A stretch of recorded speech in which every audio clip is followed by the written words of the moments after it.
There are moments in history that nobody sees coming, not the diplomats, not the generals, not the ancient war-hardened councils who have watched 1,000 civilizations rise from mud and fire and slowly learn to reach for the stars. Nobody saw this one coming, and that more than anything else was exactly the point. The chamber had no name in any human language. It hung suspended in the darkness between three dying stars, a structure so vast and so old that the civilizations who first built it had long since crumbled into silence. Its walls were crystalline, engineered from materials that absorbed starlight and released it slowly like a living thing breathing. In the amber glow of three distant suns, the chamber pulsed with something that felt almost like consciousness. Almost. The species who gathered here called it the seat of authority. The species who feared it called it many things, most of them unprintable. The species who had never heard of it, the young ones, the rim dwellers, the primitive starfarers still fumbling with their first warp equations, they didn't call it anything at all. They didn't know it existed until it decided they needed to. High Arbiter Velshara moved through the anteroom with the measured precision of someone who had spent 400 cycles learning that authority was not performed. It was inhabited. She wore no ceremonial robes today, no ceremonial anything. Just the clean, dark uniform of the Council's executive branch and the weight of approximately 4,000 years of unbroken institutional memory pressing down on every step she took. 6 eyes. Most species found that unsettling at first. By the second meeting, they had usually stopped noticing. By the third, they understood that having 6 eyes meant she never stopped watching anything. Every corner of a room. Every subtle shift in a delegate's posture. Every flicker of calculation moving across a face that the delegate thought they were keeping still. She missed nothing. She had built a career on missing nothing. The chamber was filling now. 47 species represented by their finest minds, their sharpest tongues, their most strategically composed faces. The Zenthar delegation arrived in their characteristic formation. Counselor Drath at the front, scale crest already raised in the posture that meant he had already decided something before the session began. The Mulvaran came quietly, Counselor Mariseth trailing her fingers along the crystalline wall as if reading it like text. The Krathic Dominion sent 3 representatives as they always did because a single representative might be tempted to compromise, and the Krathic considered compromise a biological defect. 47 species, hundreds of delegates, thousands of years of collective history filling the room like a physical presence, heavy and absolute. Velshara took her position at the central podium and let the silence settle. This was another skill she had spent centuries developing. Most beings rushed to fill silence. They mistook it for emptiness. They didn't understand that silence properly deployed was the loudest thing in any room. She let it ring, then she spoke. The human vessel has crossed the outer demarcation line. She didn't raise her voice. She never raised her voice. The neural translators, embedded in every delegate's consciousness, did the work of transmission. Her words arrived not as sound, but as direct meaning, bypassing language, entirely landing in the cognitive centers of 47 different alien minds simultaneously. Sector 447 Theta, they were warned 3 times, they did not retreat. The ripple that moved through the assembly was not fear. The council did not traffic in fear. Fear implied vulnerability, and vulnerability implied weakness. And weakness was a concept that the Galactic Council had spent 4,000 years carefully and completely eradicating from its public presentation. What moved through the assembly was something more precise than fear. It was professional concern. Counselor Drath leaned forward. His crest flared not red, which would have meant anger, but a deep amber that meant he was already calculating responses. The humans, he said, and the translator flattened the contempt in his voice only slightly. The isolated ones. The rim-worlders. Correct. Velshara pulled up the holographic display. It materialized above the central podium, a 3-dimensional rendering of Sector 447 Theta, with fleet positions marked in cool blue, and the single intruding vessel marked in white. White, the color the Council's system used for objects too small to assign a threat rating. The human ship was very white. Survey vessel classification, Velshara continued, 47 meters, single hull configuration, no visible weapon systems. They claimed to be conducting research. Research. The word landed in the chamber with a particular quality. Not quite silence. More like the moment before silence when every being in a room simultaneously decides how to react to something absurd. Drath's crest flared brighter. They test us, as primitive species do when they first discover the boundary between their small world and actual power. Velshara's primary eyes narrowed fractionally. She had reviewed the human file that morning. It was not a long file. The humans had been cataloged 70 cycles ago, a species barely beyond their own star system, technologically unremarkable, occupying a small cluster of worlds on the galactic rim. They had submitted the required observation documentation with careful, almost excessive politeness. They had followed every procedural step correctly, completely, and without complaint. And now one of their ships was sitting in restricted space and not moving. The question before us, Velshara said, is whether to activate Consequence Protocol 7. The silence that followed had a different texture. Older, heavier. Consequence Protocol 7 had been deployed 42 times in Council history. 42 times the targeted species had withdrawn. Some immediately, some after the first stage. A handful had required the second or third stage before the message penetrated. But all 42 had eventually yielded, every single one. Because the protocol was not designed to punish, it was designed to educate. Systematic escalation of consequences.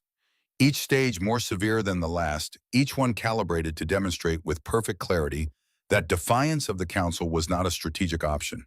Economic isolation, military demonstration, technological embargo, complete severing from the galactic community.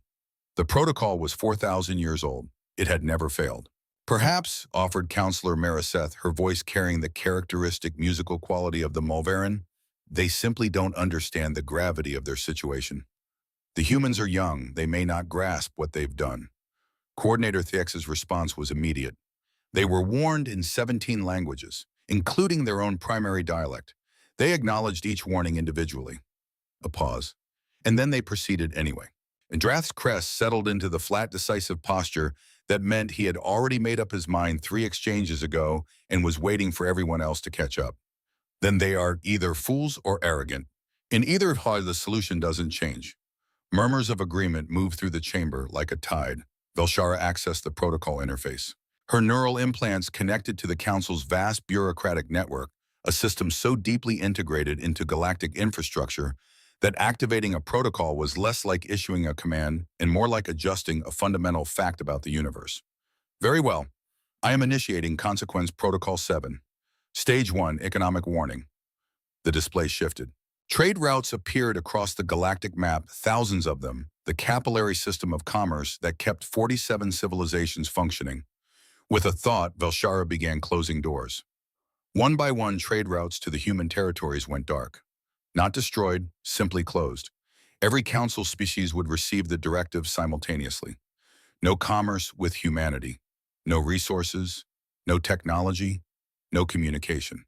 Stage 1 active. The human vessel is being transmitted the full schedule of consequences for their continued presence. The council settled. This was familiar. This was routine. A young species would receive the message, calculate the cost of continued defiance, and make the only rational choice available to them. It had happened 42 times before.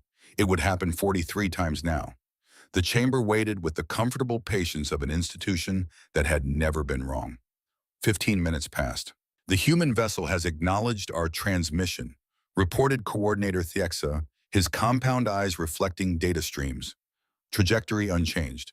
Velshara's expression held steady. They received the full warning, confirmed, and they've sent a response packet. Thiexa paused. His mandibles clicked once, a reflex he usually controlled better. It's approximately 400,000 data lines, mathematical notations, economic models, some form of analysis. The chamber absorbed this. In 4,000 cycles, no species had ever responded to Stage 1 of Consequence Protocol, 7 with anything except one of 3 things: immediate compliance, frantic appeals for mercy, or panicked silence. The humans had sent them a spreadsheet. Drath's crest went very still. Proceed to Stage 2, he said, and there was something in his voice that was not quite the certainty it was meant to be. Military posturing. Deploy the 3rd Border Fleet to their position. Show them what they face. Across 3 star systems, Council warships powered their drives. 200 vessels, each one capable of reducing a continent to glass. They moved in the coordinated sweep of a military apparatus that had never lost a territorial engagement in recorded history, converging on Sector 447 Theta with the unhurried confidence of something that has never had reason to hurry. The display above the chamber updated in real time. 200 warships materializing around a single small human vessel. It looked from this angle like a stone being circled by storm clouds. It looked almost pitiful. And somewhere in the very back of Velshara's mind, beneath 4,000 cycles of certainty, beneath the institutional weight of an unbroken record, a small, quiet, entirely unwelcome thought formed itself into words. What if they weren't afraid Fleet Commander Zarvox had commanded border fleets for 30 cycles? He had faced pirate armadas operating across 7 systems. He had stared down rogue AI constructs whose threat projections filled entire tactical displays. He had navigated territorial disputes between militant species who communicated primarily through weapons fire.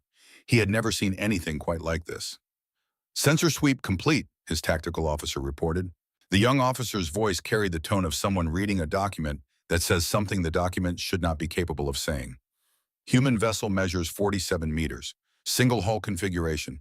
Power output consistent with basic fusion drive." Zarvox waited. "No visible weapon systems, sir." "None.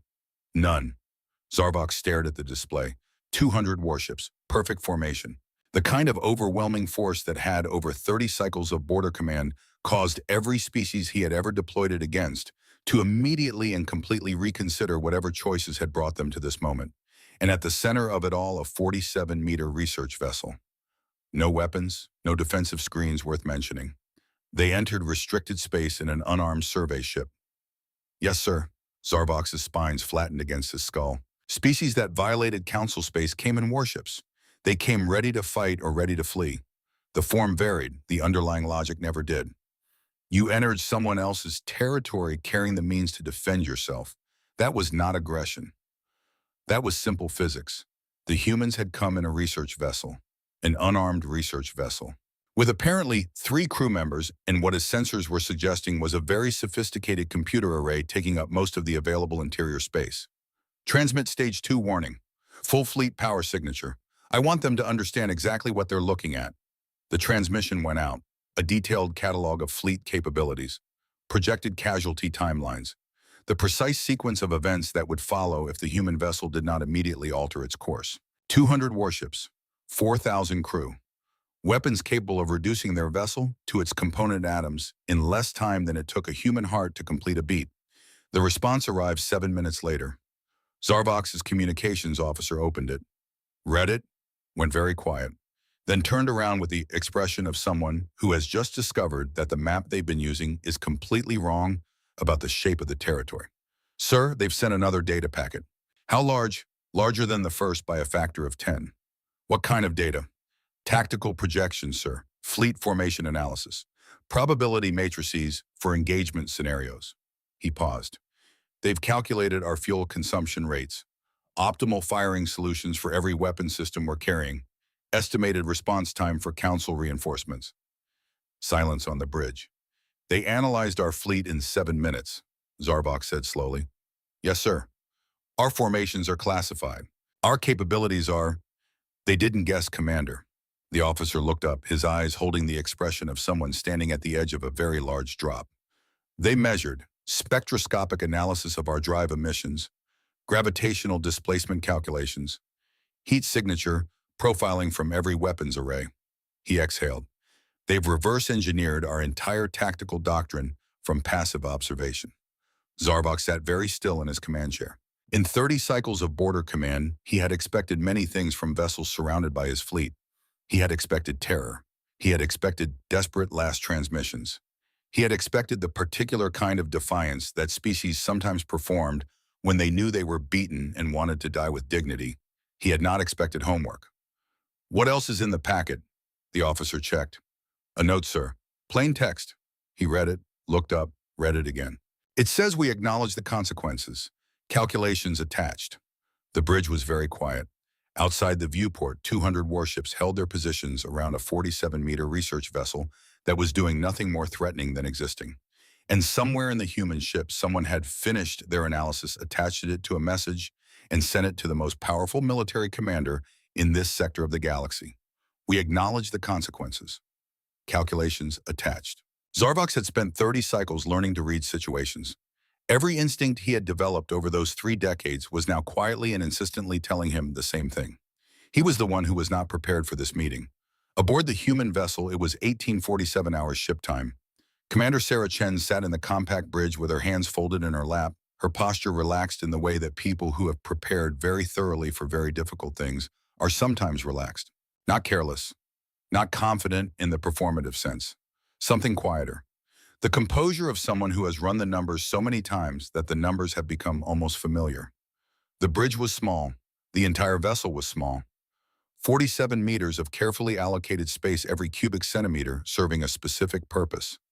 3 analyst stations, 1 command position, a computer array that occupied more volume than the crew quarters. Displays showing real-time data from 17 different sensor systems, each one feeding into the central modeling system that was tracking 400,000 variables across the surrounding fleet and updating probability matrices every 12 seconds. Lieutenant Morrison monitored his console with the focused attention of someone who understood that the margin for error was currently very small. Stage 2 activated commander, military posturing deployed, fleet signature transmitted. He checked his secondary display. Response time 47 minutes. We estimated 45 to 50. Well, within parameters. Morrison looked at the display showing 200 alien warships surrounding their position. Then at his commander. Then at the display again. They're going to escalate, he said. Yes. Chen's voice carried the flatness of someone stating a fact that has already been thoroughly accounted for. Stage 3 next, economic isolation. Estimated deployment in 40 to 60 minutes. And we just wait. We transmit the impact assessment. Make sure it reaches every council member personally. Include the political analysis, all of it. Commander David Park looked up from his station. Stage 4 after that, military blockade, total territorial containment. He said it the way you say something you've rehearsed enough times that the words have stopped having weight. Estimated deployment. Based on fleet positioning and council bureaucratic response patterns, 6 to 8 hours. Park nodded slowly, looked at his console, looked at the viewport. Outside, 200 warships held position. Their weapon systems powered their targeting arrays, doing something uncomfortable to the hull readings. Then we have time for dinner, he said. We do. Chen stood stretching slightly. Lieutenant Morrison, what's on the menu? Morrison blinked. A portion of his brain dedicated to processing the current tactical situation encountered something his commander said and needed a moment to recalibrate. Synth protein curry, ma'am, or the vegetable pasta. I'll take the curry. Same, said Park without looking up. Set condition yellow. Alert me when the blockade fleet begins deployment. Until then, rest. It's going to be a long few days. She moved toward the small galley. It's going to be a long few days. She disappeared through the hatchway. Morrison stared after her. Outside the hull, 200 alien warships surrounded them. The most powerful governmental body in the known galaxy had just declared humanity economically invalid. A fleet commander had received a tactical analysis of his own capabilities and was, if their models were correct, currently experiencing significant professional discomfort. And Commander Chen was having curry for dinner. Morrison turned back to his console. Updated the transmission package. Added the political analysis section that detailed which council member species would face internal governmental pressure from specific resource shortages and in what sequence and with what projected political consequences. He sent it. Then he went to get the pasta. Fleet Commander Zarvox watched the human ship on his displays for 2 more hours. The calculations sat in his tactical system like a splinter. Every time he moved his attention elsewhere, they pulled him back. Because they were not wrong, he had run portions of them through his own tactical computer quietly without flagging it to his staff, and the results were uncomfortable. The humans had identified weaknesses in his formation that his own tactical doctrine didn't account for. Not because his doctrine was poor. It had been refined over centuries by the finest military minds across 47 species. But those minds had refined it by studying each other. The humans had studied it from outside. And sometimes the most important things about a system are only visible from outside the system. The council authorization for Stage 4 arrived as he was reviewing the data for the 4th time. Full blockade, 900 additional warships inbound. The 3rd Border Fleet reinforced by the 5th, 7th, and 9th Tactical Groups. 1,100 vessels total. A sphere so dense that a communications probe couldn't navigate it without triggering an interdiction field. Zarvox began issuing orders. But as he did, a feeling he couldn't immediately name had settled into the base of his skull and was refusing to move. He knew the difference between an opponent who was trapped and an opponent who was waiting. An opponent who was trapped looked at the exits. An opponent who was waiting looked at you. The human ship was looking at him. The final transmission arrived before his deployment was complete. Short, Plain text. 3 words with a translation appended by the automatic system. He read it again. See you tomorrow. Not a plea, not a threat, not a final defiant declaration from a cornered species. An appointment. His tactical officer was waiting for him to say something.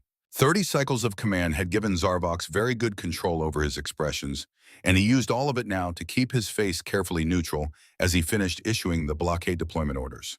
But somewhere behind that carefully neutral face, something was happening that Zarvox had not experienced in a very long time. He was no longer certain he understood the situation he was in. By the time Stage 4 deployed at Dawn Galactic Standard Time Sector 447 Theta contained 1,100 Council warships arranged in the most comprehensive military formation the Council had assembled in 600 cycles. The sphere was perfect. Sensor nets at every angle. Interdiction fields layered in overlapping coverage. Nothing could leave the containment zone without being tracked, identified, and stopped. And at the absolute center of this vast, overwhelming display of galactic authority, one 47-meter human research vessel sat in silence. Its lights dimmed, its power consumption reduced to the minimum required to keep 3 people alive and comfortable. They were the sensors confirmed sleeping. Velshara watched this on the chamber display and felt the first genuine doubt of her 40-year career. She had spent the night reviewing the human data packets, not sleeping, reviewing, running the calculations through her own analytical implants, cross-referencing, checking assumptions, looking for the error that would explain why these numbers could not possibly be as accurate as they appeared. She hadn't found one. The economic models were flawless. Every supply chain dependency, every resource relationship, every political pressure point, all of it mapped with a precision that shouldn't have been possible from a species that had been in contact with the galactic community for less than 5 cycles. Unless they had been watching for much longer than 5 cycles. Unless first contact had meant something different to them than it meant to the Council. She pulled up the economic impact model again. Section 12, the one detailing what would happen to the Zenthar energy infrastructure within 2 cycles of humanity's removal from the supply network. They knew she thought. They knew we would isolate them, and they positioned themselves to make it expensive. Outside the crystalline walls of the chamber, 1,000 warships held the most comprehensive containment formation in 6 centuries around a research vessel where 3 human beings were apparently getting a full 8 hours of sleep before whatever came next. Velshara looked at the display for a long time. Then she did something she had not done in 40 years of holding the highest office in galactic governance. She doubted herself, just slightly, just enough to feel it. Just enough to understand that doubt, like silence, was sometimes the most honest thing available to her. The human ship powered up at 0800 hours. The transmission request arrived 12 seconds later. Full holographic conference, reported Coordinator Theixa. Direct link to the Council chamber. They're requesting to address the full assembly. Velshara looked at the display, at the single white marker at the center of 1,100 blue ones. Granted, her voice was perfectly steady. The crystalline walls of the chamber dimmed, and humanity walked in. She materialized at the center of the chamber like a fact, not like a threat, not like a supplicant, not like anything the assembled delegates of the Galactic Council had ever received in this chamber in 4,000 cycles of continuous operation. Just a fact, standing upright, hands at her sides, 2 eyes scanning the room with the complete attention of someone who has prepared for this moment for 3 years and is now simply present inside it. Commander Sarah Chen of the United Earth Space Command was not a large person by any physical standard. No ceremonial markings, no visible weaponry, no entourage of secondary figures positioned to amplify her status. Just the dark blue uniform, the pulled back hair, and those 2 eyes moving across the semicircle of 47 species representatives, with an expression that remained stubbornly, precisely, incomprehensibly calm. The neural translators processed her first words without delay. Honored Council, I am Commander Sarah Chen of the United Earth Space Command. I am here to discuss the consequences you have implemented. Drath moved first. He always moved first. His crest flared to full amber, and his voice came out sharp enough to cut. There is nothing to discuss. You will withdraw from restricted space immediately or you will proceed to Stage 5, Chen said. The chamber went still, not the polite stillness of an audience waiting for a speaker to finish. The other kind, the kind that happens when something has been said that cannot be unsaid, when a door has been opened that everyone in the room suddenly realizes they didn't know existed. Chen continued as if she hadn't just interrupted the most powerful diplomat in the Zenthar Empire mid-sentence. Declaration of hostile intent, followed by Stage 6 limited military action, and finally Stage 7 total war protocol. She paused for exactly long enough to let the list settle into the room. We're familiar with the progression. We've studied it extensively. Velshara felt the shift in the chamber's atmosphere the way you feel a change in pressure before a storm. She had presided over this space for 40 years. She had watched species argue, plead, negotiate, and occasionally collapse entirely under the weight of council authority. She had never watched a species sit inside a military containment of 1,100 warships and calmly recite the council's own escalation protocol back at them from memory.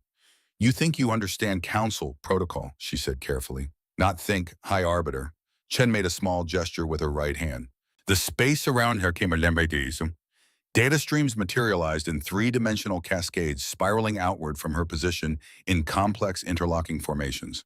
Mathematical notations, probability matrices, economic models cross-referenced against historical records, cross-referenced against fleet positioning data, cross-referenced against political pressure, analyses that covered, as far as Velshara could tell, in the first 3 seconds, every significant council decision made in the last 200 cycles.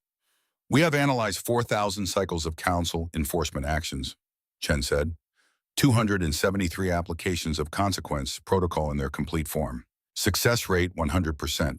She looked directly at Velshara. We understand the pattern. The council uses fear of consequences to maintain order. It is elegant, systematic, predictable. She let the word predictable sit in the room for a moment. But there is a fundamental assumption embedded in your protocol, an assumption that as of approximately 36 hours ago failed. Velshara asked the question she already partly knew the answer to. And what assumption is that?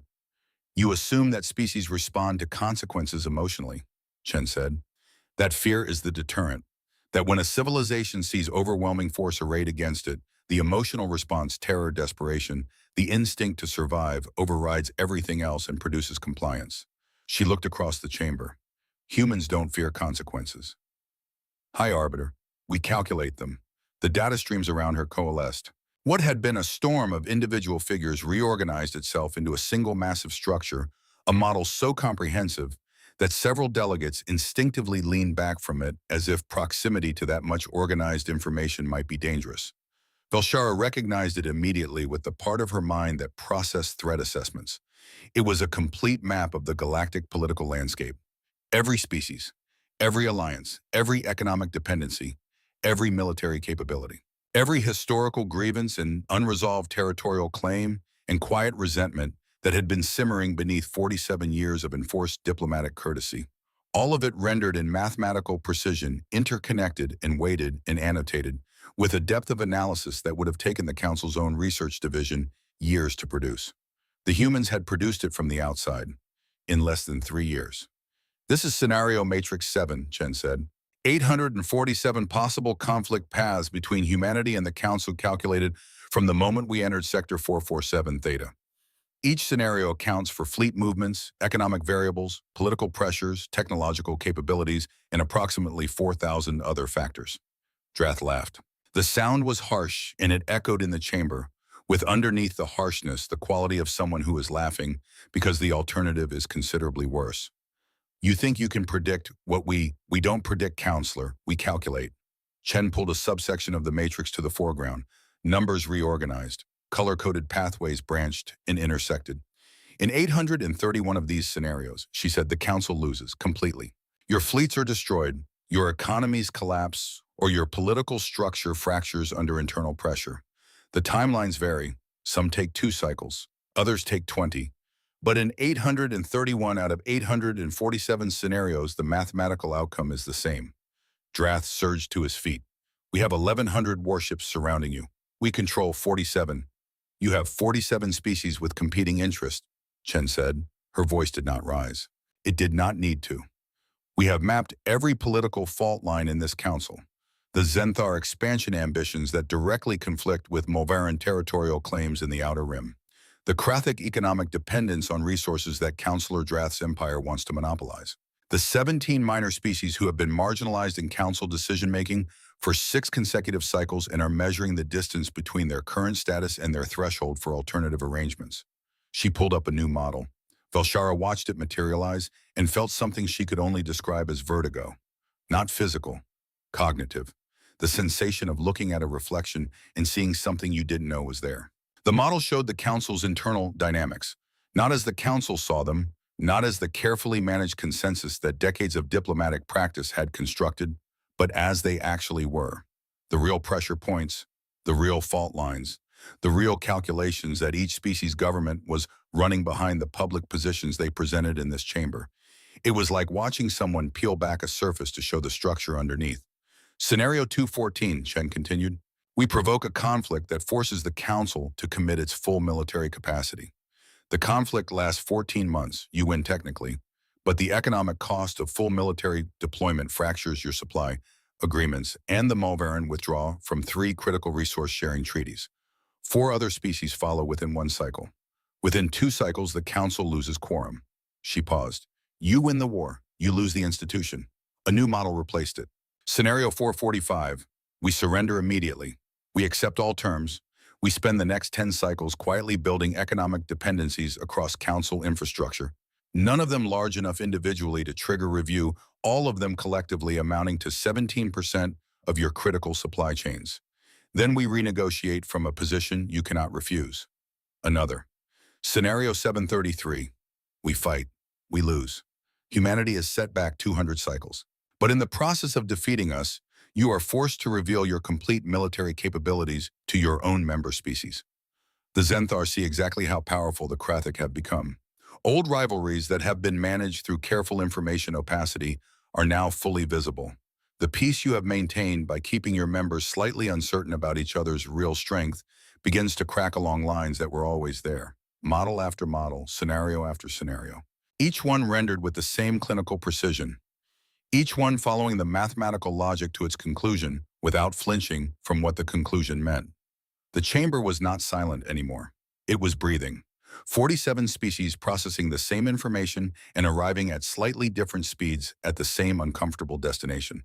In 16 scenarios, Chen said, the council achieves what could be termed a genuine victory. Humanity is defeated, contained, or made irrelevant, and the council continues functioning. She let that register. But in each of those 16 scenarios, you spend more resources than you gain. You create political tensions that require generations to manage. You establish precedents that reduce your authority with developing species who are watching this situation very carefully. She looked directly at Velshara. In none of those 16 scenarios does the council actually benefit from conflict with humanity. The best outcome available to you still costs more than it yields. The numbers hung between them. Mariseth's voice was barely above a whisper. No species thinks this way. No one reduces war and peace to equations. No, Chen agreed, and for the first time something shifted in her expression. Not warmth exactly, but recognition. Most species calculate instinctively, then let emotion override the output. We calculate deliberately, and then we look at what the numbers say.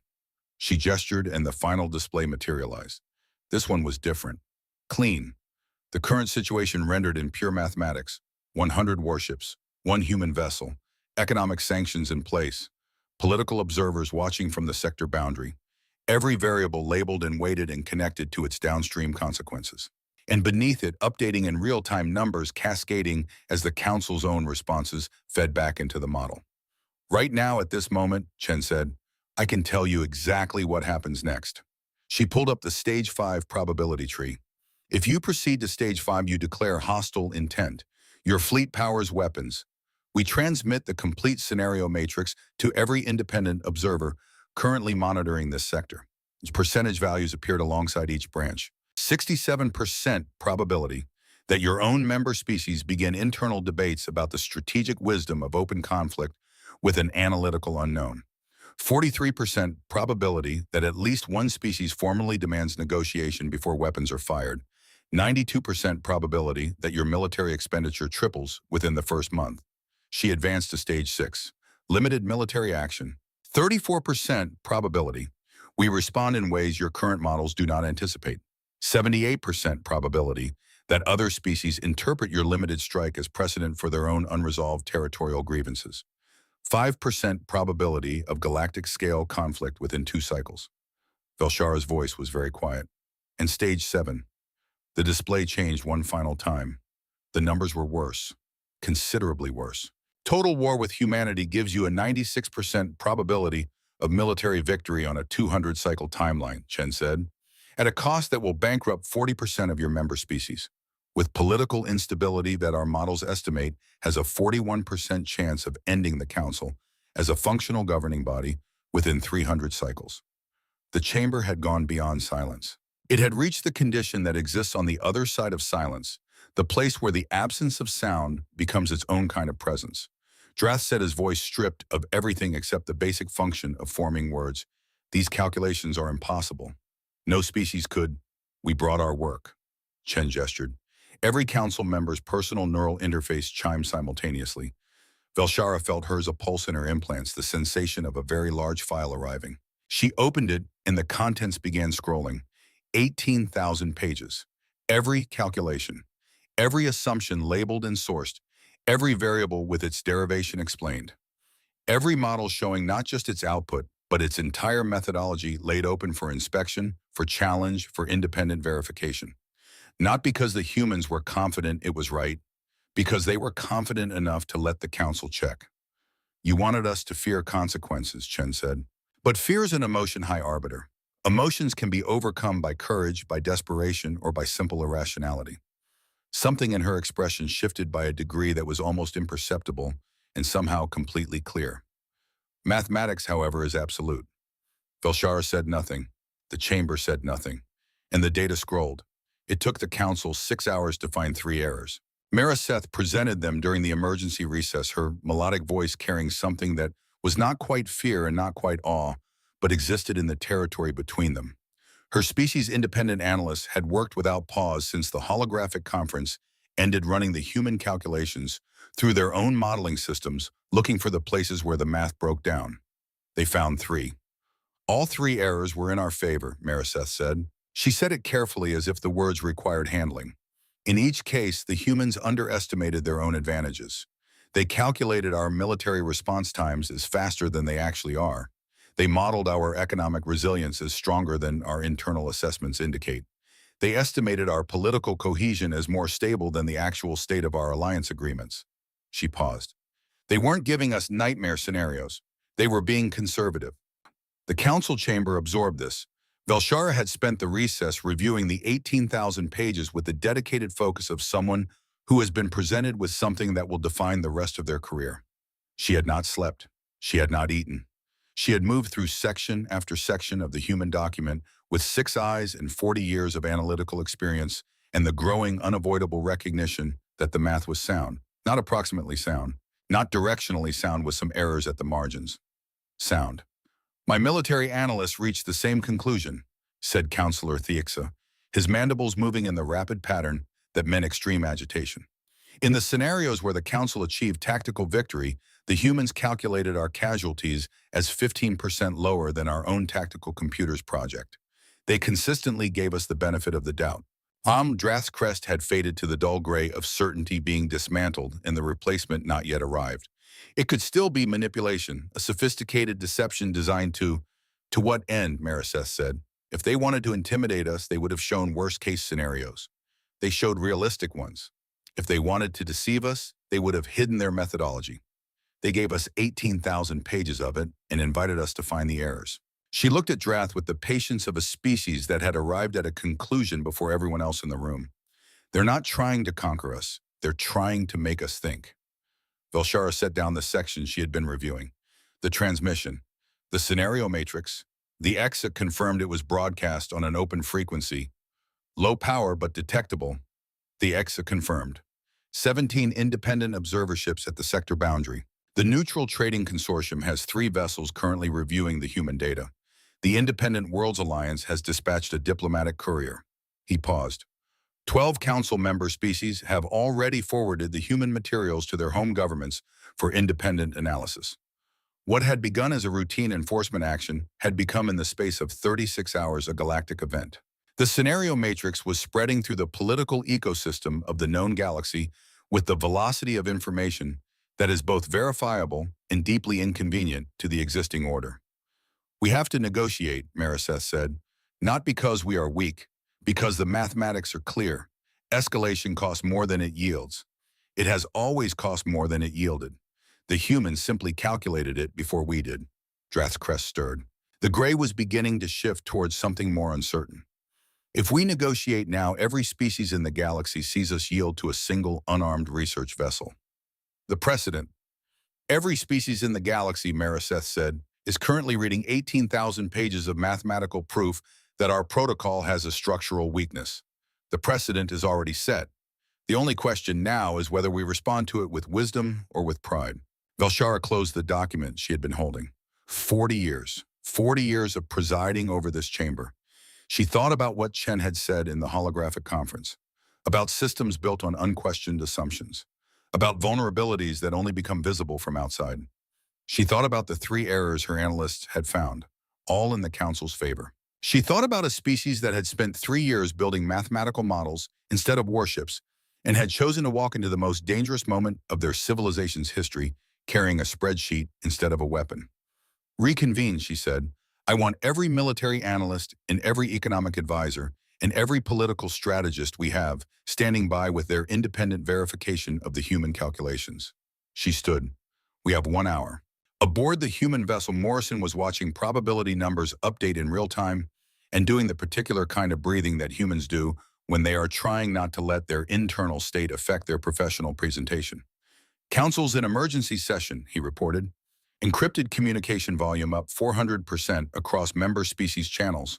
The Neutral Trading Consortium just requested a formal copy of the scenario matrix through official channels. They want it on record, Park said without looking up, so they can cite it in future negotiations with the Council. Current probability of Council proceeding to Stage 5, Morrison said. 17%, Chen confirmed. She was standing at the main display watching the probability updates scroll. It held. Stage 6, 4%. Stage 7, statistically negligible, below rounding error. She allowed herself a small adjustment of expression. They're smart enough to do the math once it's been clearly presented. That was always the most important variable.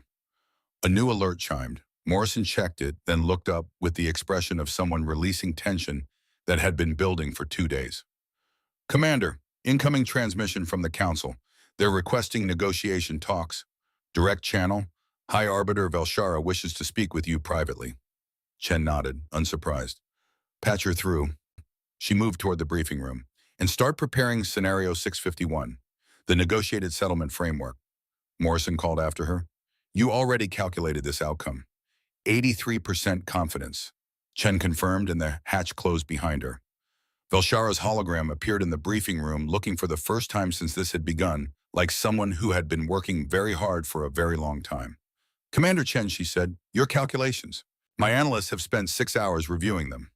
A pause. They are disturbingly accurate. I appreciate the verification. This changes things. Velshara moved to the heart of it without diplomatic circumnavigation.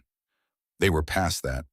You must understand that the Council has maintained galactic peace for 4,000 cycles through this system, through predictable consequences, through fear. If other species realize these consequences can be calculated, can be prepared for, can be modeled in advance. Her voice carried something beneath the professional cadence, the weight of something that had been load-bearing for a very long time. You've undermined the foundation of galactic order. We've exposed a weakness in your foundation, Chen said. There is a difference. Your system worked because no one questioned it. Any system built on unquestioned assumptions is eventually vulnerable to a species patient enough to ask the questions that go unasked. We simply asked them first, and we did it in a way designed to minimize the damage of the asking. You speak of peace, yet you force this confrontation. We forced this conversation. High Arbiter humanity has observed the Council for 23 cycles. We've watched the consequence protocol function. We've modeled the long-term sustainability of your governance structure. She pulled up a model she had not shown the full Council a longer view stretched across centuries.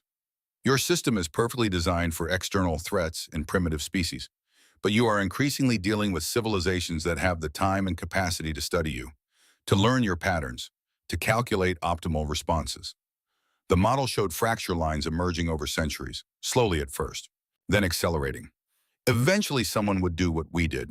We chose to do it first and to do it in a way that gave you the data rather than simply exploiting the weakness.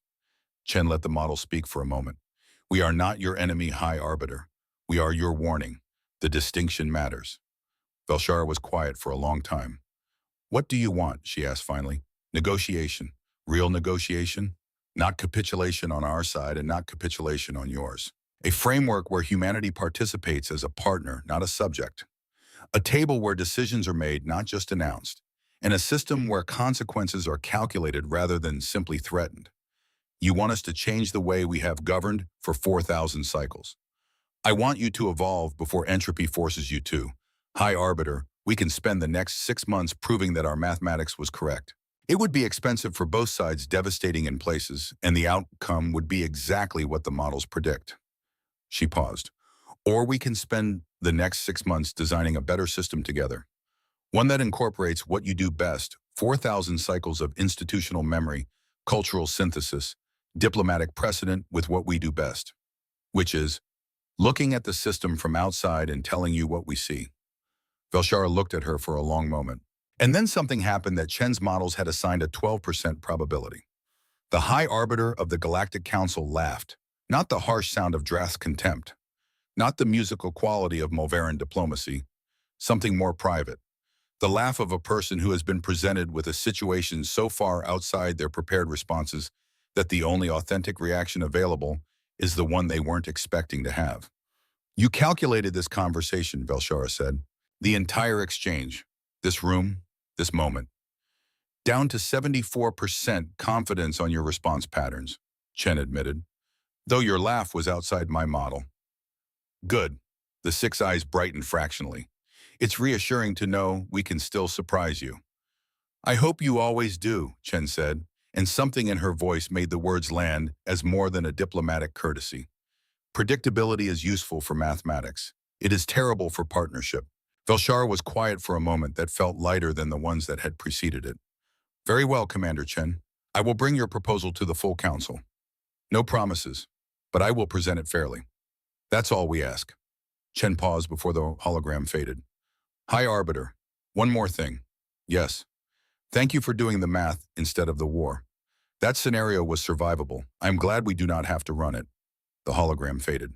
Chen sat alone in the briefing room for a moment, surrounded by the quiet hum of a vessel that had spent 2 days at the center of the galaxy's most comprehensive military containment and had not moved an inch from where it chose to be. Outside, 1,100 warships held position. Inside, the calculations were already running for what came next. The Council voted 6 hours later. 30 species in favor, 17 opposed, 4 abstentions. Morrison received the transmission and let out a breath that had been waiting 2 days to leave his body. Commander, formal invitation for diplomatic negotiations. Provisional status upgrade. They want you to address the full council. He looked up. All 30 member species who voted in favor have countersigned. It's unanimous on the negotiation side. Chen stood at the viewport looking at the warships. They were beginning to reconfigure. Not quickly. Institutions of 4,000 years did not move quickly, but they were moving. How are they framing it publicly? She asked. Morrison checked the secondary channels. The official council release describes it as a proactive governance evolution in response to new analytical frameworks. He paused. Drath's office has issued a separate statement calling it a strategic recalibration in light of compelling evidence. Good. Chen turned from the viewport. Both framings preserve dignity. Both allow their member species to read the outcome as wisdom rather than weakness. She moved back to the main display. The cooperation scenarios were already loading, 2,317 paths each one waiting to be built. That's what the next 100 cycles depend on, not who was right, who was smart enough to use being right correctly. Park looked at her steadily. You calculated the framing too. Everything after this point is perception management, Chen said. The mathematics of goodwill are as precise as the mathematics of conflict. More sensitive to error, actually. Harder to recover from a mistake. She straightened her uniform. Start preparing the full council address. I want the cooperation scenarios ready. All 2,317 of them. She walked toward the briefing room. And Commander Park. Yeah, ma'am. Make sure the supplementary materials include the known limitations of our own methodology at the 40-cycle mark. She said it without turning around. They need to see that we're not selling them a perfect system. We're offering them an honest one. The hatch closed.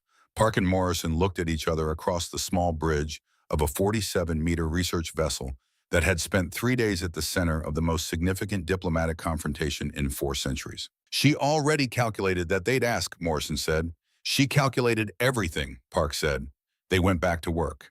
There are 2 kinds of silence in a room full of powerful beings. The first kind is the silence before a decision. It has weight, direction, momentum. Every being in the room is moving towards something, and the silence is simply the space between where they are and where they have decided to go. The second kind is rarer. It is the silence after a truth has been spoken so clearly, so completely, so without possibility of misinterpretation, that the room requires a moment to reorganize itself around what it now contains. The council chamber held the second kind. It had been holding it for 6 hours. Velshara stood at the central podium and looked out at 47 species, and understood with the particular clarity that comes to people in the moments that define their careers, that what happened in the next hour would be recorded in every historical archive in the known galaxy. Her analysts had reviewed the calculations. Her military advisors had run the scenarios. Her political strategists had mapped the downstream consequences of every available response. All of them, independently working from different frameworks with different priorities, had arrived at the same destination. The humans had done the math correctly. She had spent 40 years building and maintaining and defending a system of governance that had produced the longest sustained peace in galactic history. She was proud of that system in the way that only someone who has devoted their life to something can be proud of it. Not the shallow pride of personal achievement. The deeper, more complicated pride of someone who genuinely believes that what they built matters to people who will never know their name. That system had a weakness.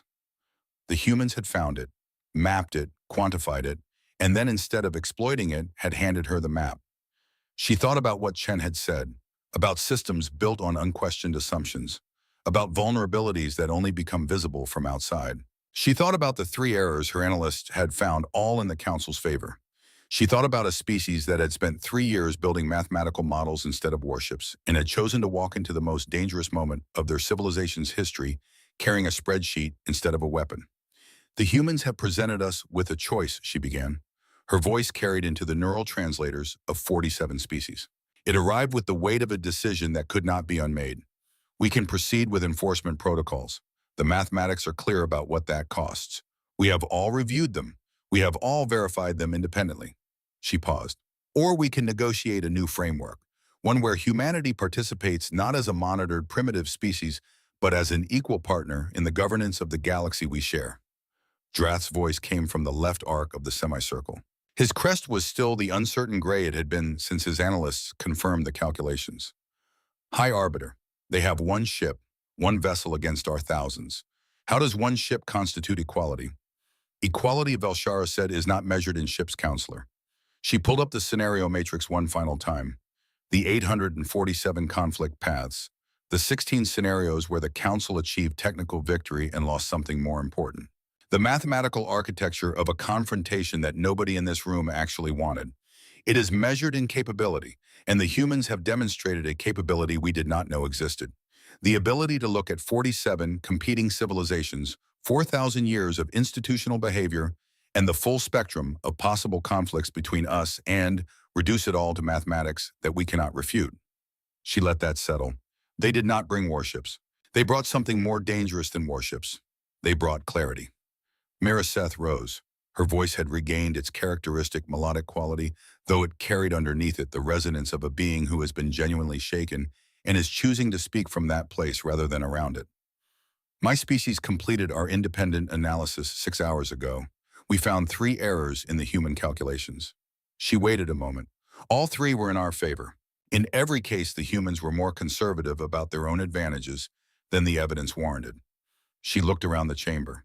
They were not trying to frighten us into submission. They were not building a case designed to make us feel hopeless. They gave us the most honest assessment of this situation that any party in a confrontation has ever given any opposing party in this chamber's entire history. She paused. I believe that deserves a response that matches the honesty. The vote took 47 minutes. 17 species voted to continue enforcement protocols. They were not wrong to do so, Velshara thought. They were operating from a framework that had served them for generations, and frameworks do not yield without resistance. And resistance is not the same as error. She respected what she would spend considerable time in the months ahead working to bring them into a new consensus rather than simply outvoting them. But 30 species voted to negotiate. 4 abstained. The consequence, protocol was rescinded. For the first time in 4,000 cycles, the Council had looked at its own system and decided that understanding was more durable than fear. Velshara authorized the transmission personally. She wrote the message herself, which was unusual. Protocol called for the Council's communications division to draft formal diplomatic correspondence. But this moment felt like it required something more direct. The message was 3 sentences. The Council extends formal invitation for diplomatic negotiations. Provisional status upgrade to associate member pending treaty ratification. Commander Chen is invited to address the full Council at her earliest convenience. She sent it, and then she waited to see what mathematics looked like when it transformed into something you could actually live inside. Commander Chen stood before the full Galactic Council 2 weeks later. Not as a hologram, not as a transmission, not as an image projected from an unarmed research vessel sitting at the center of 1,100 warships. In person. She had walked through the crystalline corridors of the chamber under an escort that was by protocol and honor guard, and by the quality of attention it paid to her something that existed between escort and curiosity. Beings from 37 species had found reasons to be in those corridors at the time of her arrival. Most of them simply watched her walk past with the focused attention of beings who had spent 2 weeks reading 18,000 pages of mathematical proof and wanted to see what the person who wrote it looked like in motion. She looked most of them concluded remarkably ordinary, which was several of them would later reflect probably the point. The chamber was full in a way it was rarely full. 47 species, hundreds of delegates. Via neural broadcast, an audience extending across the galaxy to billions of observers who had been following the situation in Sector 447 Theta since the scenario matrix went out on an open frequency and spread through the political ecosystem like a very well-sourced piece of news. They had all read the mathematics of conflict. They were here to hear the mathematics of something else. Chen stood at the podium that Velshara had occupied for 40 years and looked out at the assembled representatives of the most powerful governing body in the known galaxy, and she took a breath and she spoke. Honored Council, 2 weeks ago my vessel violated your territorial boundaries. She let that fact sit unadorned for a moment. No qualification, no diplomatic softening. We knew the consequences. We had calculated them. And we proceeded anyway because we needed you to see us. Truly see us. Not as primitives to be observed or subjects to be managed, but as a species that had been watching this galaxy carefully for 23 cycles and had something to say about what it saw. She gestured. A new display materialized above her, not scenarios of war, not probability matrices of destruction, not the 847 paths that led to various configurations of loss. Something different. Something that had taken longer to build than the conflict models, required more variables, demanded more creativity, and had produced, when the calculations finally resolved, numbers that Chen had looked at alone in her quarters one night 6 months ago and had sat with for a long time. We have calculated 847 conflict paths between humanity and the Council. You have seen them. You have verified them. You know what they cost. She let the display breathe for a moment. We have also calculated 2,317 cooperation paths. The numbers materialized, not as warnings, not as threats, as possibilities, each one branching outward into futures that compounded on themselves, returns growing across cycles, the particular mathematics of systems where the components strengthen each other rather than compete. Trade agreements between human analytical capabilities and Council resource networks that increase economic efficiency by a calculated 17% across all member species within 10 cycles. Technology exchange frameworks that advance both human and Council scientific development faster than either achieves independently. Security partnerships that address the 14 active threat vectors your current defensive doctrine has not fully accounted for. She pulled up a specific pathway. Let it expand. Scientific collaboration on the 3 fundamental physics questions that your research division has been working on for 60 cycles without resolution. Our modeling suggests that the combination of Council institutional knowledge and human analytical methodology produces a solution probability of 81% within 20 cycles. Another pathway. Cultural synthesis programs that preserve the knowledge of the 7 minor Council species whose historical records are currently at risk of degradation. Our archival models indicate that without intervention, three of these civilizations will lose more than 40% of their pre-space age cultural documentation within the next 100 cycles. Another. Governance consultation services. The application of predictive modeling to council decision-making processes, reducing the average time to consensus on major policy questions from the current 11.3 cycles to a projected 4.7 cycles while increasing the long-term stability of those decisions. The display filled with possibilities, each one backed by the same rigorous methodology that had produced the conflict scenarios. Each one showing its work, sourcing its assumptions, inviting verification. The mathematics of conflict are simple, Chen said. Someone wins, someone loses. Resources are destroyed, lives end. The calculation is brutal but straightforward. She looked across the chamber. The mathematics of cooperation are complex. Variables multiply. Outcomes branch in unexpected directions. Innovations emerge from combinations that neither party could have produced alone. The calculations take longer. They require more effort. They demand more trust. Her voice carried into the silence of 47 species and billions of distant observers. But the returns are exponentially higher. Velshara watched from the High Arbiter's position. She had been watching Chen since she entered the chamber, and she had been thinking about something Chen had said in their private conversation, about the difference between a peace built on fear of consequences and a peace built on understanding of consequences, about which one was stronger. She had spent 40 years maintaining the first kind. She was beginning to understand what the second kind might look like. Around her, the council delegates leaned forward. The same mathematical precision that had alarmed them 2 weeks ago was now being applied to something that felt, when rendered in numbers, you could verify like the actual shape of a possible future. Humanity asked for partnership, Chen said. Not dominance, not submission, partnership. We will contribute what we calculate best. Analytical frameworks, predictive modeling, long-term strategic planning. We will learn from what you do best. Cultural synthesis, diplomatic precedent, institutional memory spanning millennia. She paused. Together we can build something the galaxy has never seen. A cooperative framework based not on fear of consequences, but on understanding of possibilities. Not on what we can threaten each other with, but on what we can create together. She made a final gesture. A single number appeared above the chamber, clean and alone. 94.7%. That is the calculated success rate of a council that includes humanity as a full partner, measured across a 500-cycle timeline. Compare it to the 62% success rate of your current model across the same period. Chen's expression was neutral, professional. The expression of someone who has done the work and is presenting the results and understands that the results must be allowed to speak before the person does. The choice as always is yours, but the mathematics are clear. 3 heartbeats of silence. Then Velshara rose. The council votes now, all in favor of humanity's admission as a full member species. The count took 4 minutes. 38 in favor, 5 opposed, 4 abstentions. Humanity became the 48th member of the Galactic Council. Not through conquest, not through threat, not through the accumulated weight of military force or economic leverage, or any of the 1,000 other mechanisms through which species had always negotiated their place in a galaxy that distributed power in rough proportion to the willingness to use it. Through mathematics.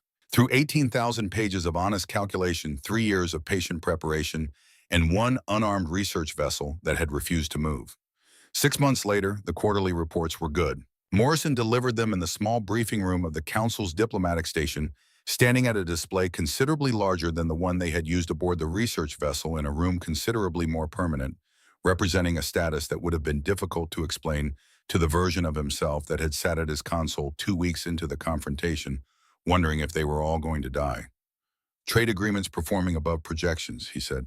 Council species are requesting our economic modeling services at a rate 30% higher than the initial forecast. The Mulvaran want us to calculate their expansion scenarios.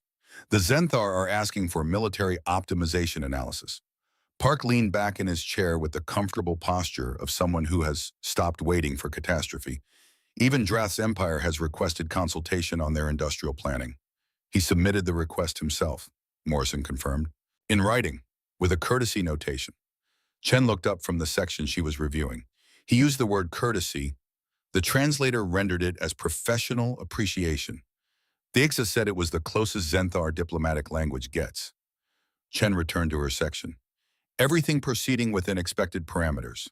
The council was adapting. She had modeled the adaptation timeline at 3 years for meaningful integration, 7 years for the kind of deep structural change that would make the new framework self-sustaining. They were 6 months in and running ahead of projection in several key areas. The governance consultation program had already reduced consensus time on 2 major policy questions. The scientific collaboration protocols had produced their first joint research output, a 17-page analysis of a physics problem that had been open for 60 cycles. The galaxy was learning to calculate instead of threaten. It was learning slowly with the resistance that all large systems show when being asked to change something fundamental about themselves. But it was learning. Morrison set down his report. He had a look Chen had come to recognize over 3 years of working in close quarters on a mission that most of humanity's government had considered either visionary or catastrophically reckless depending on the day. The look of someone who has been carrying a question for a long time and has decided this is the moment to ask it. Can I ask you something, Commander? Of course. When we entered Sector 447 Theta, you said 83% confidence that negotiations would succeed. He chose his words carefully. What about the other 17%? What if the Council had been too proud to recalculate? What if Drath's faction had held? What if they'd escalated past Stage 5? The briefing room was quiet. Outside the viewport, ships from 30 different species moved in the coordinated patterns that had become in 6 months almost ordinary. Council vessels and human ships working alongside each other, guided by frameworks that accounted for the needs and capabilities of everyone involved. Almost ordinary. Not quite. She reached into her personal storage. Not the mission files, not the scenario matrices or the economic models or any of the documents that had been transmitted, verified, debated, and ultimately accepted by the most powerful governing body in the known galaxy. A file that had never been transmitted, never been shown to the Council, never been referenced in any official communication. Contingency Omega. She opened it on the briefing room display. It was not a long document. The scenario it described was the one where everything went wrong, where the Council's pride outweighed its intelligence, where Stage 5 escalated to 6 and 6 to 7, and the mathematics that Chen had been trying to prevent became the mathematics that governed what happened next. Casualty projections, economic devastation across 17 systems, technological regression timelines, the particular kind of numbers that look different from other numbers because you understand, looking at them, that each digit represents a person who does not exist yet, in the future being described, but would have existed in a different one. I carried this calculation every day we waited for the Council's response, Chen said. Her voice was even in the way that a surface is even when something very large is being kept very still underneath it. Every human who might die in the scenarios where we failed. Every family, every child who would grow up in a civilization set back 2 centuries because we forced a confrontation we knew had a 17% chance of going catastrophically wrong. Park was very still. Morrison had stopped taking notes. You proceeded anyway, Park said. The alternative was worse. Chen looked at the numbers on the display with the expression of someone who has made peace with a decision and has not forgotten what the making of peace cost. If we didn't force the conversation, the Council's system would have failed. Not might have failed, would have. The mathematics on that were clear. Within 200 cycles, the structural weaknesses we identified would have been found by a species less inclined to share the map. Or the internal fractures would have widened under their own weight. Millions would have died in the chaos. Multiple civilizations might have collapsed. We calculated that too. She closed the file. The display went dark. Sometimes the ethical choice isn't the safe choice. It's the choice that minimizes total suffering across all probable futures. You calculate every path available to you. You look at what each one costs. And then you choose the one that produces the best possible outcome for the most possible people, knowing that some of those paths cost things you are personally going to have to carry. Park said quietly, that's a heavy thing to carry. Yes. She said it without elaboration, without the diplomatic softening that the conversation might have allowed. Some things are exactly as heavy as they are, and adding words to them doesn't help. Morrison had been listening with the focused attention of someone assembling pieces of something he had been trying to understand for a long time. He looked at Chen, and then at the dark display where Contingency Omega had been, and then back at Chen, and something in his expression moved into a territory that was quieter and more certain than the question he had asked. "It's love too," he said. Chen turned. Morrison continued carefully, like someone walking out onto ice they believe will hold. "It's love too, isn't it? You calculated all those deaths, all those scenarios, all those numbers. You built 3 years of models and carried contingency Omega every day and sat in that chair surrounded by 1,100 warships having curry for dinner." He paused. "Because you love humanity enough to be willing to lose some of us to save the rest. Because you love the idea of what this galaxy could be, enough to risk the version of it where everything goes wrong." He looked at her directly. The council thought they were dealing with a mathematical machine, someone who had removed emotion from the equation. But you didn't remove it. You just refused to let it make your decisions for you. The math was precise because the love was precise. Another pause. "That's not cold, Commander. That's the most human thing I've ever seen anyone do." The briefing room was very quiet. Outside, ships from 30 species moved in their coordinated patterns. The galaxy going about the business of a galaxy that has recently revised one of its fundamental operating assumptions and is still deciding how it feels about that. Chen looked at her lieutenant for a long moment. She had calculated across 3 years of preparation a very large number of variables. She had accounted for fleet movements and economic dependencies and political fault lines and the precise response times of council bureaucratic processes. She had modeled 47 species across thousands of possible scenarios and had been right within acceptable margins about almost all of it. She had not modeled this particular moment in this particular room, with this particular observation landing in the exact place where the mathematics stopped and something else began. She smiled. It was a rare expression.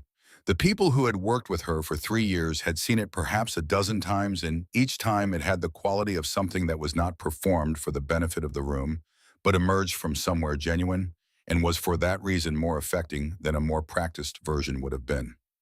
"Lieutenant Morrison," she said, "you just described the most human thing about us." She stood and moved to the viewport. The ships outside moved in their patterns. "We feel everything: fear, love, anger, hope, grief.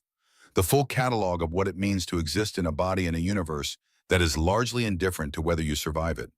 We feel it all as deeply as any species in this galaxy, possibly more because we are very new to the stars and the stars are still strange to us, and strangeness intensifies feeling."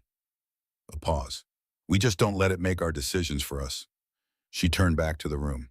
The council spent 4,000 cycles building a system that worked by making other species afraid. And it did work, remarkably well. But it worked by treating fear as the most reliable force in any political calculation. And fear is powerful, but fear burns out. Fear can be overcome by courage or desperation or habituation. She looked at Morrison and then at Park. Mathematics doesn't burn out. Mathematics doesn't get tired. Mathematics doesn't change based on how brave someone is feeling on a particular Tuesday. She moved back to the table and gathered the quarterly reports. "But Morrison is right," she said, and the acknowledgement landed in the room with a weight that was more personal, more unguarded than everything that had preceded it. The mathematics work because the love is real. You do not spend 3 years calculating the deaths of your own people unless you have a reason that goes deeper than strategy. You do not carry contingency Omega every day unless what you're carrying it for matters to you in a way that cannot be fully rendered in numbers. She set the reports down. "Start the briefing preparation. The Zenthar delegation arrives in 3 hours. Morrison was already at his console. "Yes, ma'am." "And Morrison?" He looked up. "Good question." He nodded. Turned back to his console. The quiet efficiency of someone whose question had been answered and who understood that the answer was one of the things worth working for. Velshara found Chen in one of the station's smaller observation rooms an hour before the Zenthar delegation was due to arrive. This was unusual. The High Arbiter of the Galactic Council did not typically seek out diplomatic representatives in informal settings. Protocol provided for meetings, consultations, formal exchanges. Protocol did not provide for standing side by side at a viewport watching ships move in something that resembled more than any official exchange. Two people who have been through something together and understand each other in the way that only experience produces. "The Zenthar Economic Advisor," Velshara said. "Drath's appointment. He is skeptical." "I know, I've read his reports. He has submitted a formal objection to the consultation program to the Council's Policy Review Committee." "I know that too." Chen watched a council vessel execute a course correction guided by a navigation framework updated with human probability modeling 3 weeks ago. His objection is well constructed. His concern is legitimate. If the council becomes too dependent on human analytical methodology, there is a genuine risk of methodology monoculture. A system that analyzes every question the same way eventually stops being able to see certain kinds of answers. Velshara turned to look at her. You're aware of the flaw in your own methodology. We modeled it. It appears in the long-range projections as a risk factor that needs active management after the 40-cycle mark. Chen met the High Arbiter's gaze directly. I intend to tell him that in the briefing. He'll find it in the supplementary materials regardless. Better he hears it from us directly. Velshara was quiet for a moment. She had been doing this more often since the confrontation, choosing quiet where she once would have chosen words. I have been thinking, she said finally, about what you told me in our private conversation, about systems built on unquestioned assumptions. Yes, I have been thinking about my own assumptions, the certainty that the protocol would function as it always had, the certainty that fear was the most reliable foundation for order. A pause. I was not wrong that fear is reliable. I was wrong that reliable was sufficient. Utual Chen said nothing, which was the right response. The council worked, Velshara continued, 4,000 cycles. The evidence is not ambiguous. We maintained peace across 47 civilizations with competing interests and long memories and the full capacity for violence. We did that with fear, yes, but we also did it with patience and institutional knowledge and a genuine commitment to a galaxy where fewer people die than would otherwise. She looked at the ships. I do not want to lose that in the revision. You won't, Chen said. The 4,000 cycles are in the model. They're a variable with enormous weight. The institutional memory, the diplomatic precedent, the relationships built across generations of careful work. We didn't calculate any of that as a liability. She paused. We calculated it as the most valuable thing the Council has. Velshara considered this. More valuable than the warships. Considerably. Warships can be built in decades. The knowledge of how 47 species negotiate in bad faith and good faith and every complicated state in between accumulated over 4,000 years by people who cared about getting it right. Chen shook her head. You can't model that from scratch. You can only inherit it. The High Arbiter was quiet for a long time. You are going to be a considerable complication, she said finally. I intend to be, Chen said. Complication, in my experience, is what you call the variable that improves the answer. Something moved through Velshara's expression that had the quality of the laugh from their private conversation. Not the laugh itself, the territory around it. One more thing, Velshara said. The Council has voted to formally acknowledge the scenario matrix, not as a diplomatic document, as a historical record. She turned. It will be archived alongside the founding documents of the Council. The original charter, the first peace treaties, the text that defined what the Council was built to be. Chen held that for a moment, the weight of it, something built in 3 years of late nights and probability matrices and the constant low-level uncertainty of a decision that you believe in but cannot fully know until it is over being recognized as something that will outlast the moment it was made. Thank you, she said, simple, honest, requiring no elaboration. Velshara nodded once. The nod of a being who has said what they came to say and trusts the other person to receive it correctly. She left. Chen stood at the viewport for a while longer. The Zenthar delegation transport was visible now, approaching the docking bay, Drath's senior economic advisor. A skeptic with legitimate concerns and a well-constructed objection in a long career that was about to encounter the honest acknowledgement of a methodology's own limits presented clearly before he had the chance to find those limits himself. That was what partnership looked like, not the performance of having no weaknesses. The practice of knowing your weaknesses precisely enough to name them before they became someone else's problem. The age of fear had not ended overnight. It would not end in her lifetime, possibly not in several lifetimes. 4,000 years of institutional habit does not revise itself on the basis of one confrontation, however well calculated. What had ended, perhaps, was the certainty that fear was the only available foundation. The assumption that the galaxy's most reliable governing force was the thing that made you not want to die. That assumption had been replaced by a question. A question that 18,000 pages of mathematics had opened and that no number of subsequent pages would fully close, because it was the kind of question that stayed open and productive and generative, the kind that improved the thinking of everyone who held it. What if we calculated instead? What if we looked at every consequence mapped, every outcome, counted every cost, and then chose not the path that made the other side afraid, but the path that produced the best possible outcome for the most possible people? What if peace was not the absence of the capacity for violence, but the presence of the willingness to do the harder mathematics? Chen turned from the viewport and walked back toward the briefing room, where Morrison and Park were waiting with the industrial optimization framework and the supplementary materials that included clearly documented and fully sourced the known limitations of human analytical methodology at the 40-cycle mark. The council had spent 4,000 cycles maintaining peace through the fear of what they would do to you. Humanity intended to spend the next 4,000 cycles helping build the mathematics of what everyone could do together. It was slower work, more complex, less satisfying in the immediate, overwhelming force way that fear was satisfying. But it worked the way that compounding worked. Slowly at first, almost invisibly, and then with an acceleration that made the early slowness seem like a different era entirely. She had modeled it. She trusted the model.